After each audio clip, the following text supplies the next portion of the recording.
Hello again, and welcome back. This week, my thoughts have turned to disruptions in the supply chain. And that was kicked off by a weather report I heard on the radio this morning that said that the part of England where I live was due to receive a month's worth of rain in 24 hours today.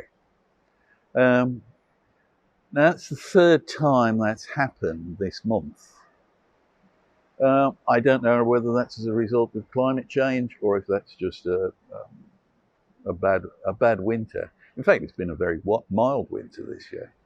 But we have had a lot of rain, and there was also a report, I think it was from Worcester, England, that is, not Massachusetts, where the river's been flooding again.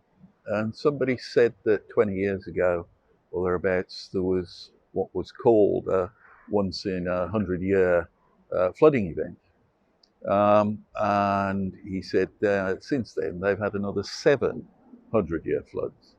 So clearly the old averages aren't applying there anymore. Things are changing. But more specifically, I wanted to talk about what's happened over the past few years in the US Gulf, where there have been apparently increasing numbers of violent hurricanes. And if you think back to Katrina, which caused absolute devastation in New Orleans and all the way along the Gulf Coast, one of the outcomes of that, of relevance to the dangerous goods supply chain, was that it was discovered that, of course, it was very difficult to get hold of fuel supplies. You couldn't get it in or out. A lot of the terminals were closed, and also the refineries were closed.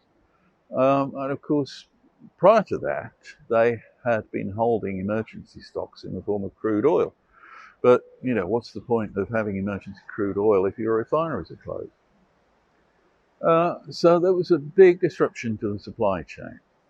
More recently, of course, we've also had the years-long drought in Australia that culminated in the terrible wildfires through their summer recently, and the torrential rain that followed, which they were kind of glad of as it happened.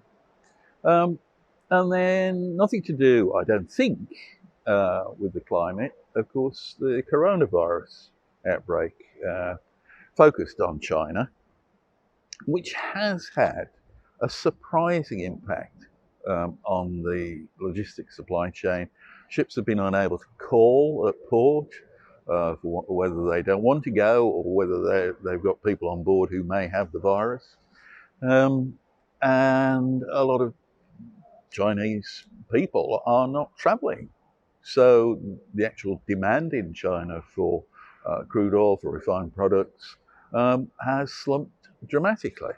So that's had a knock-on effect on the global tanker industry. I see lots of blogs and